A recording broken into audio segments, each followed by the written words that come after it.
Hello बच्चों, आज हम पढ़ रहे हैं चतुर्थ पाठ हास्य बाल कवि सम्मेलनम। देखिए बच्चों, आपने सैटरडे को इस चैप्टर के शब्दार्थ किए थे और आज हम इसी पाठ का हिंदी अनुवाद देख रहे हैं।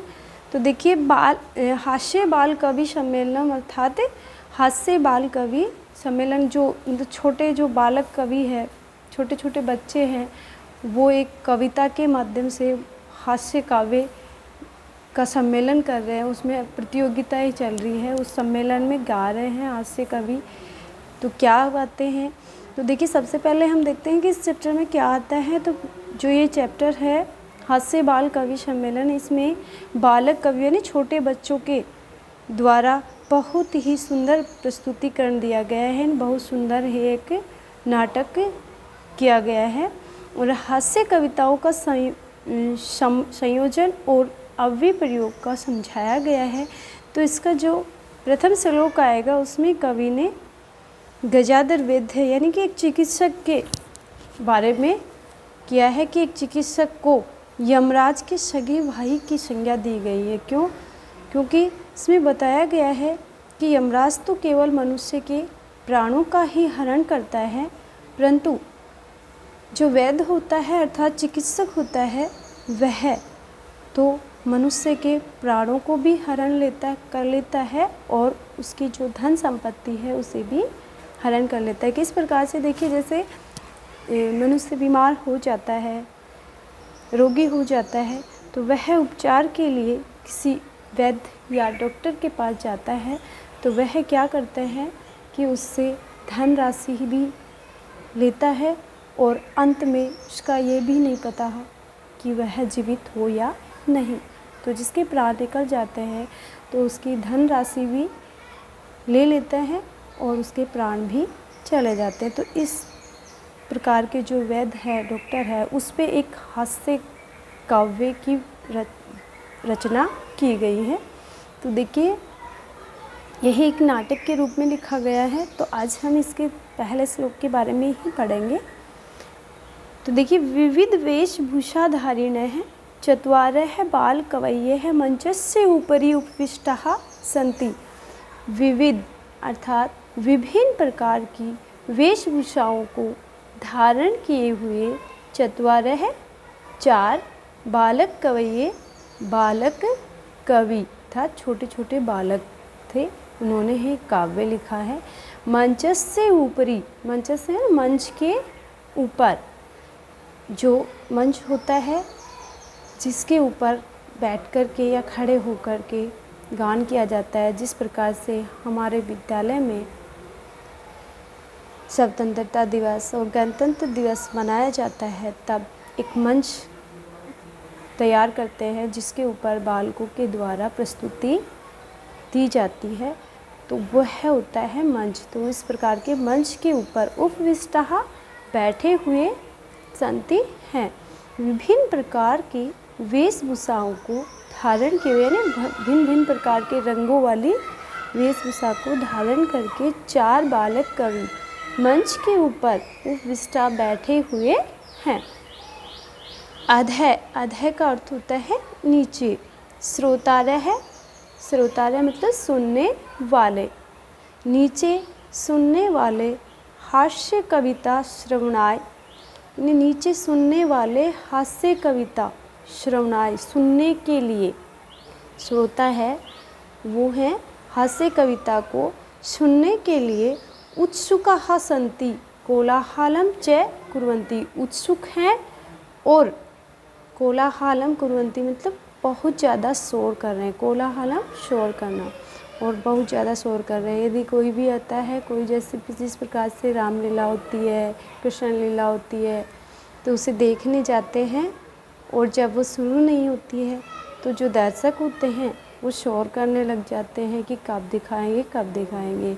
तो उसी प्रकार से यहाँ पर जो हास्य कविता को सुनने के लिए आए थे, वे हास्य कविता को सुनने के लिए उत्सुक भी हैं और शोर भी कर रहे हैं।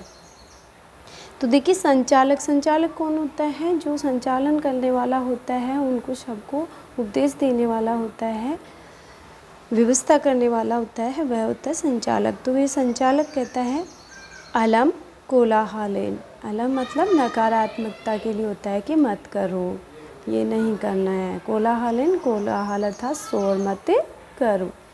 अद्य परम हर्षस्य अवसरः। अद्य आज, परम यानी श्रेष्ठ, हर्ष का अवसर है।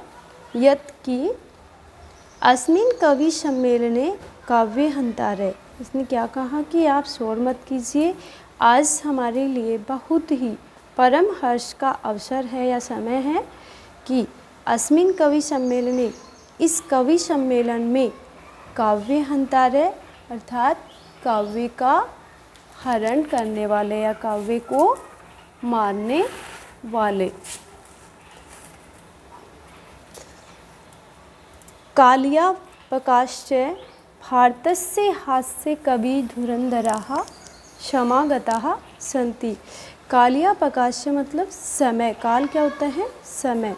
समय को गंवाने वाले भारत से भारत के हास्य कवि धुरंधरा, हास्य कवि धुरंधर अर्थात श्रेष्ठ कवि समागतः सन्ति आए हुए हैं। क्या कहा इसने कि हमारे भारत के श्रेष्ठ कवि हैं जो काव्य को मारने वाले और समय को गंवाने वाले भारत के हास्य कवि, श्रेष्ठ कवि हैं जो आए हुए हैं।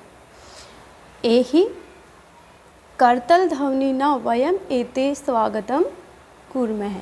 एहि इनका, हमें करतल ध्वनि न मतलब करतल होता है हाथ, कर होता है हाथ और तल तालियों के द्वारा, ध्वनि न आवाज़, तालियों की आवाज़ के द्वारा हमें इनका स्वागत करना चाहिए। तो देखिए गजाधर है, गजाधर कहता है सर्वेभ्यो अर्शिकेभ्यो नमो नमः। सर्वेभ्यो अर्शिकेभ्यो, सर्वेभ्यो सभी, और अर्शिके होता है निरस लोगों के लिए। अर्शिके का अर्थ क्या है यहाँ पे? नीरस लोगों के लिए, जो आलसी लोग हैं, नीरस लोग हैं, उनको उत्साहित करने के लिए कह रहे हैं कि सभी आलसी लोग हैं, नीरस लोग हैं, उनको मेरा नमस्कार। प्रथमं तावत् अहम आधुनिकम वेद्यम उद्दिश्य शौक्यम काव्ये श्राव्यामि।